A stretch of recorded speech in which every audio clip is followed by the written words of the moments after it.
Hey guys, I'm Rachel. I'm from Mashable UK. We are live here at HP Lounge. I am with the incredibly talented Jack Garratt. He just won a Critics' Choice Award. And he's going to talk us through how he makes music on stage. So how he goes from zero to hero on stage. Hey Jack. I'll take that. I'll take that off your hands.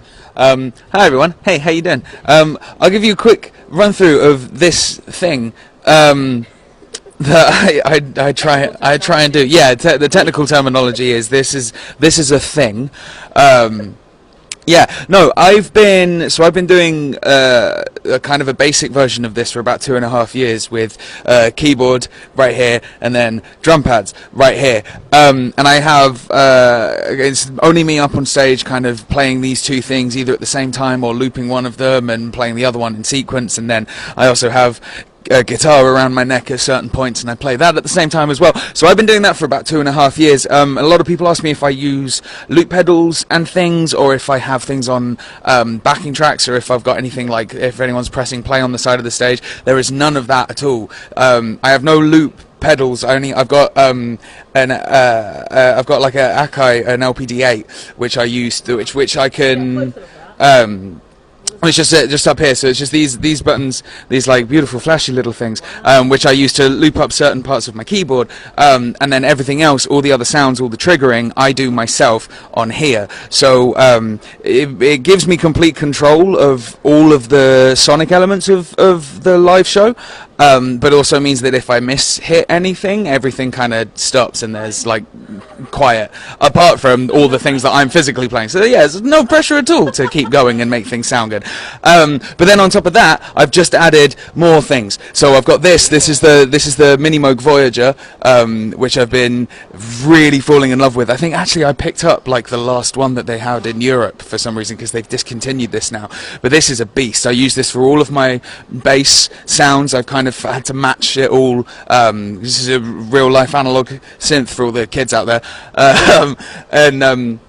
I love this thing. I absolutely adore it. So I've had to match all the sounds from the record, from Phase, from my album, and kind of tried to put this together. I'm sorry that there's no sound, otherwise I would show you everything, but I nothing's kind of plugged in just yet. And then on top of that, over here, I have a kind of miniaturized drum kit that I play standing up. The point being that kind of at any point I can have like a piano, say I've already had a piano loop set up and ready to go, I can then play the bass and then I play the drums with one hand at the same time and sing, and it creates music apparently. I don't know, I just make it up and people have like come to the shows and stuff. I don't know if it's any good, but I think it's going well.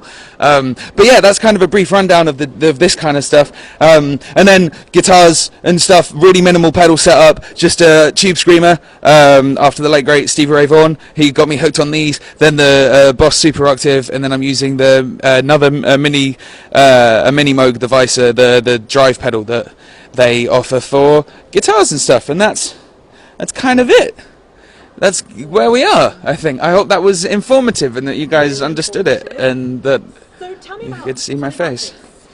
Yeah. So this is the Roland SPD-SX, which I've been using again for like a good few years.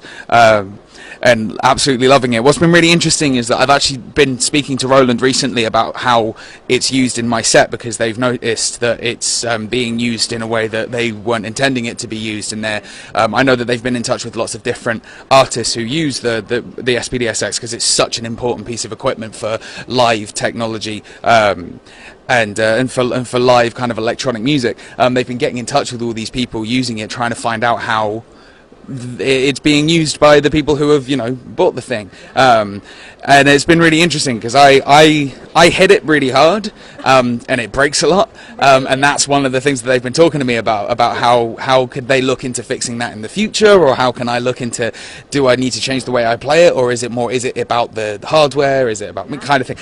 That's been really fun. But on this I have lots of drum samples, like kicks and snares and cross sticks and hi-hats and stuff, and crashes and rides and stuff from my records and from the songs.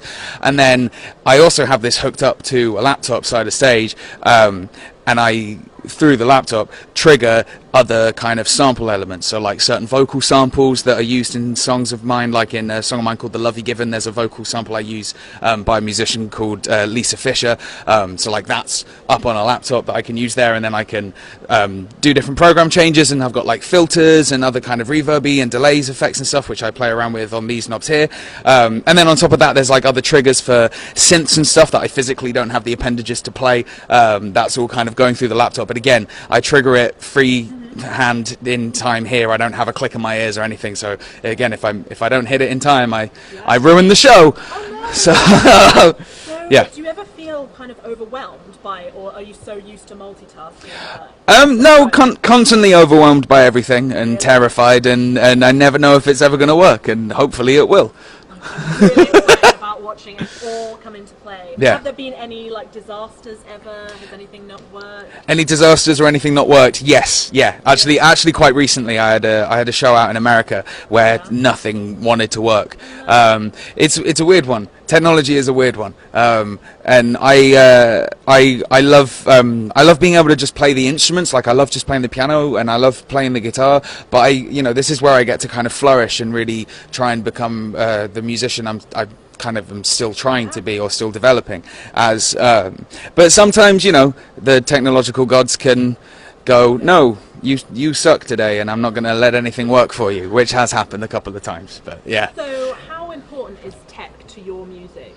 How important is tech to my music? It is very important in terms of like recreating it live, but it shouldn't be the crux of everything. It shouldn't be the backbone of absolutely everything. It shouldn't be that if it goes down, the show stops. Like I can still pick up the guitar and play the songs. I can still get a piano and play the songs, kind of thing. Like that's always really important to me. This is just a way in which I can do it in its fullest intent and with the most kind of honest and most amount of respect for the audience. And this is a way in which I can give the crowd a fun time.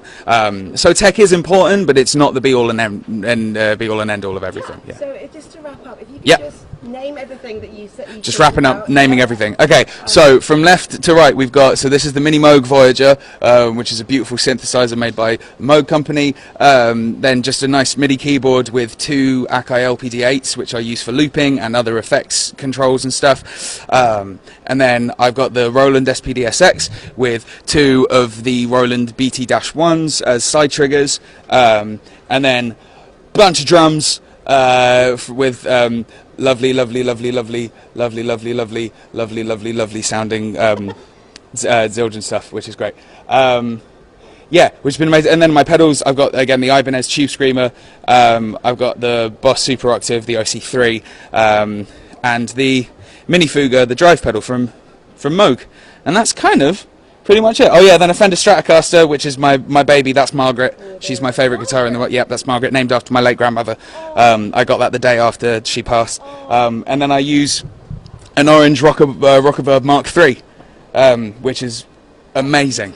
Yeah, and kind of using the Tube Screamer through the Rockerverb has been a really interesting kind of challenge. I'm a guitarist at heart, so that's been really fun, kind of toning out my sound through that. Yeah. That's amazing. Yeah. No, guys, thank you very much for having me. So No, yeah. Do you want to sign off? Amazing. Absolutely, guys. Thank you very much for watching. I hope that was informative. I'll see you guys soon. Thank you very much. My name's Jack Garratt. Bye. That was